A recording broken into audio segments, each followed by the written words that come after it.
ఆడబిడ్డలకు అందరూ కూడా బోనాల పండుగ శుభాకాంక్షలు. ఇలా భాగ్యనగర్ ఈ ఆషాఢ మాసం సందర్భంగా భాగ్యనగర్ గల్లీ గల్లీలో బస్తీ బస్తీలో ప్రారంభమైనటువంటి ఈ బోనాల జాతర తెలంగాణ రాష్ట్ర వ్యాప్తంగా వ్యాపించింది.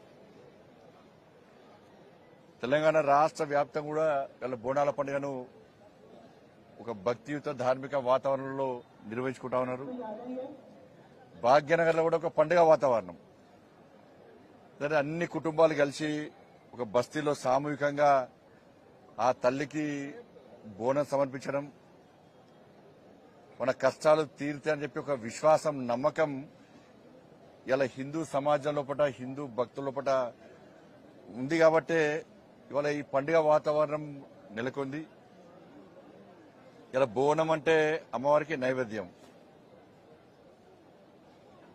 అమ్మవారికి నైవేద్యం సమర్పిస్తే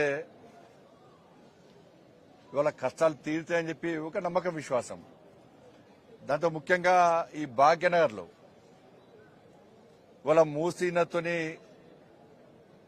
ఆ నీళ్లతోని ఆ కాలంలో భాగ్యనగర్ ప్రజలు ఇబ్బంది పడుతుంటే ఆ తల్లికి బోనం సమర్పించాలని చెప్పి వాళ్ళ లాల్ దర్వాజాలోని ఆ తల్లికి బోనం సమర్పించడం ద్వారా ఆ ప్రమాదం నుంచి బయటపడ్డామని చెప్పి ఒక నమ్మకం, విశ్వాసం సమాజం లోపల ఉంది. ప్లేగు వ్యాధితోని భాగ్యనగరం అంతా ఇబ్బంది పడుతుంటే ఆ తల్లికి బోనం సమర్పిస్తే ఈ అంటువ్యాధి నుంచి బయటపడతామని చెప్పి అప్పుడున్న జవాన్లు, ఆర్మీ జవాన్లు, సామాన్య ప్రజలందరూ కూడా ఆ తల్లికి బోనం సమర్పిస్తే ఈ అంటువ్యాధి నుంచి బయటపడతామని చెప్పి ఒక నమ్మకం, విశ్వాసంతో సికింద్రాబాద్ అమ్మవారి యొక్క దేవాలయంలో బోనం సమర్పించడం జరిగింది. దీంతో పాటు ఒక సైంటిఫిక్ రీజన్ కూడా ఉంది. ఆ బోనానికి చుట్టూ పసుపు రాయడము, వేపావు కట్టడము, దీని ద్వారా బ్యాక్టీరియా, వైరస్ నుంచి మనం కాపాడగలుగుతామని చెప్పి ఒక విషయం కూడా మనం గమనించాల్సిన అవసరం ఉంటుంది. మరి ఇటువంటి పరిస్థితుల్లో ఇవాళ భాగ్యనగరం అంతా కూడా ఇలా బోనాల జాతర జరుగుతున్నది. అనేక జిల్లాలో గల్లీ గల్లీలో కూడా గ్రామాల వారిగా, కుల సంఘాల వారిగా బోనాల జరుగుతున్నది. ఒక మంచి వాతావరణం జరుగుతున్నది. కాబట్టి ఈ బోనాల పండుగ సందర్భంగా, జాతర సందర్భంగా ఆ అమ్మవారు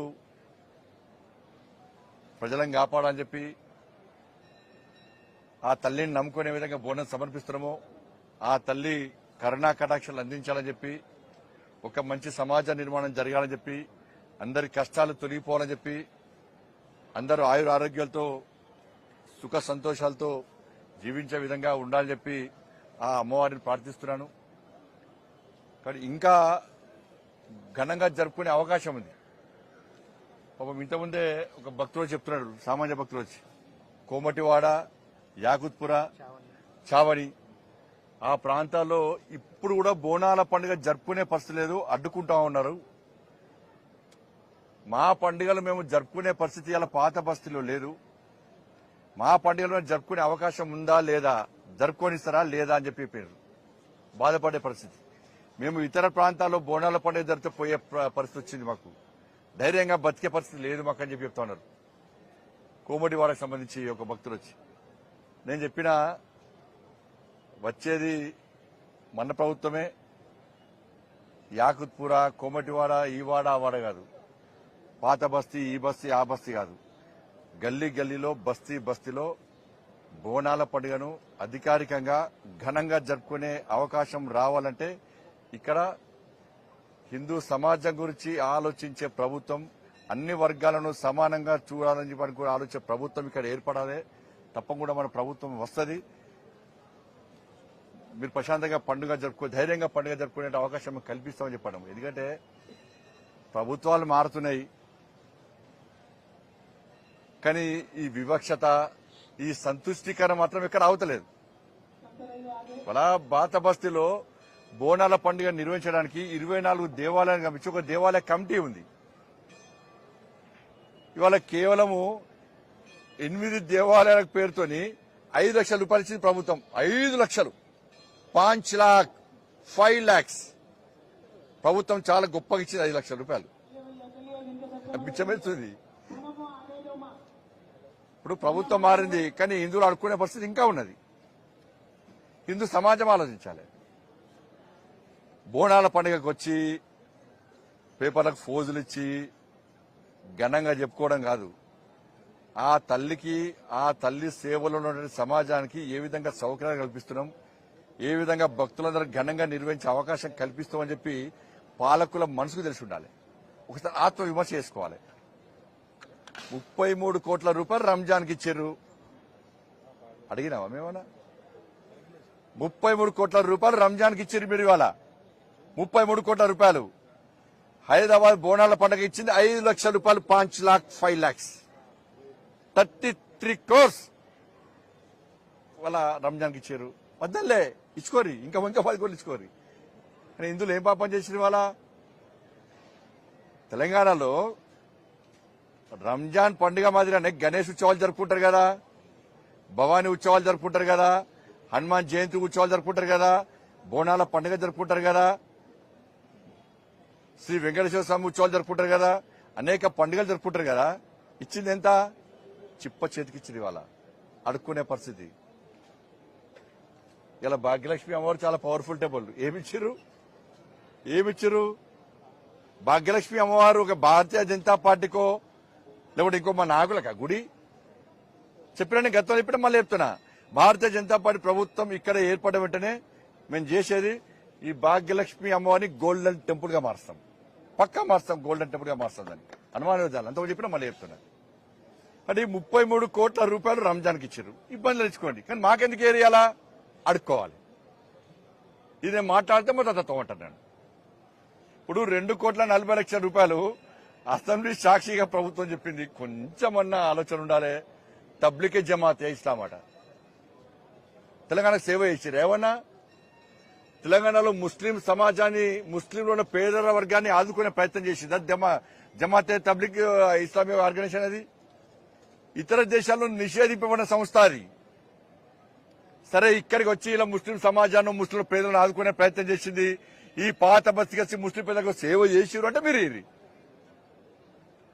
2,40,00,000 రూపాయలు మీరు ఇష్టమని చెప్పి అసెంబ్లీ సాక్షి చెప్పుంటే, అంటే హిందువులు అంత పనికి రాకుండా వేరు మీ హిందువులు ఓట్లేరే మీకు. ఇక బోనాల పండుగ వద్దు. ఇవాళ ఇంత స్థాయికి దిగజారితే గత పాలకుల పరిస్థితి ఏమైందో ఒక్కసారి అర్థం చేసుకోండి. పండుగలను, ధర్మాన్ని, సనాతన ధర్మాన్ని, దేవాలయాలను వాటి లెక్కన చూడండి. నేను మాట్లాడుతుంటే రేపు మళ్ళా మాట్లాడతారు. బండి సంజయ్ మతం పక్కా మాట్లాడతా. హిందూ సమాజం చెప్పాలి, బండి సంజయ్ నువ్వు మాట్లాడకు, వాళ్ళకి ఎన్ని వేల కోట్ల రూపాయలు నువ్వు మాట్లాడకు, మన పండుగలకు రూపాయి ఇవ్వకుండా మాట్లాడకు, మన దేవాలయాలు కబ్జా చేస్తాం మాట్లాడకు. పక్కా మాట్లాడతాం. మేమేం మతాన్ని వ్యతిరేకంగా మాట్లాడలేము. ధర్మాన్ని అవమానపరిస్తే, సనాతన ధర్మాన్ని కించపరిస్తే, దేవాలయ పండుగను పాలకులు అడుచుకోకుండా పక్కా మాడతాం. కానీ హిందూ సమాజం ఆలోచించాలని చెప్పి సందర్భంగా విజ్ఞప్తి చేస్తున్న పాలకులు మళ్ళీ చెప్తున్నా, అన్ని వర్గాలను సమానంగా చూడండి.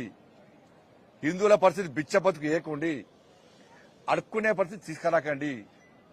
అన్ని వర్గాల ప్రజల మనోబలు కాపాడాలని చెప్పి నేను ప్రభుత్వాన్ని డిమాండ్ చేస్తున్నా.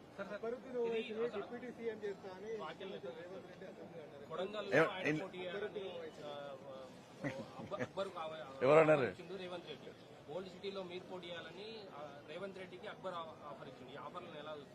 ఇప్పుడు అంకుల్ పోయి అన్నకు వచ్చింది వచ్చి లెక్క. ఇంతకుముందు కేసీఆర్కి అంకుల్ అని వేడు కదా, ఇప్పుడు అన్నదమ్ముడ సంబంధం వచ్చింది. ఇప్పుడు మూడదానికి ఏమన్నారు వీళ్ళు? ఎంఏ పాటలు వాళ్ళు గోడ మీద పిల్లుడు. ఇటు పడితే ఇటు దుంకుతారు, ఇటు పడితే ఇటు. అధికారులు ఎవ్వరు ఉంటే వాళ్ళకు మోస్తారు. మూడదాకా కేసీఆర్ అంకుల్ చాలా మంచోడు, ఇంద్రుడు చంద్రుడు అనే. ఇప్పుడు వీరికి తింటే కేసీఆర్ తిడతారు ఇప్పుడు. ఇక మరి వీళ్ళు నెక్స్ట్ కాంగ్రెస్ పార్టీ పరిస్థితి అది కదే. అంతకుముందు కాంగ్రెస్ పార్టీ తిట్టే బీఆర్ఎస్ గోడెక్కిర్రు, బీఆర్ఎస్ గడిలోకి వేయరు. ఇప్పుడు మళ్ళీ బీఆర్ఎస్ గవర్నమెంట్ లేదు కదా, మళ్ళీ కాంగ్రెస్ గవర్నమెంట్ ఇవాళ. మరి అప్పుడు అక్బరుద్దీన్ వచ్చి ఏమనాలి? ఎస్, నా ఓల్డ్ సిటీని న్యూ సిటీగా మారుస్తా అంటే నేను దేనికైనా సిద్ధం అన్నాడు. నా హాస్పిటల్ బాగా నడవాలి, నా వ్యాపారాలు మంచిగా జరగాలి, నేను చేసే కబ్జాలు బాగుండాలి, ఓట్స్లో ఎవరు ట్యాక్సీలు కట్టద్దు, ట్యాక్సీలు కట్టే ఆఫీసర్లు కొట్టాలి, కొట్టిన ఎవరు కేసు పెట్టద్దు. 15 నిమిషాలు సమయం ఇస్తే హిందువులను నరికి చంపుతా అన్నటువంటి వ్యక్తిని తీసుకొచ్చి కొడంగల్లో పోటీ చేయిస్తా అంటే గెలుపు మీద అనేది చాలా దమ్ముంటే ఏమని చెప్పు.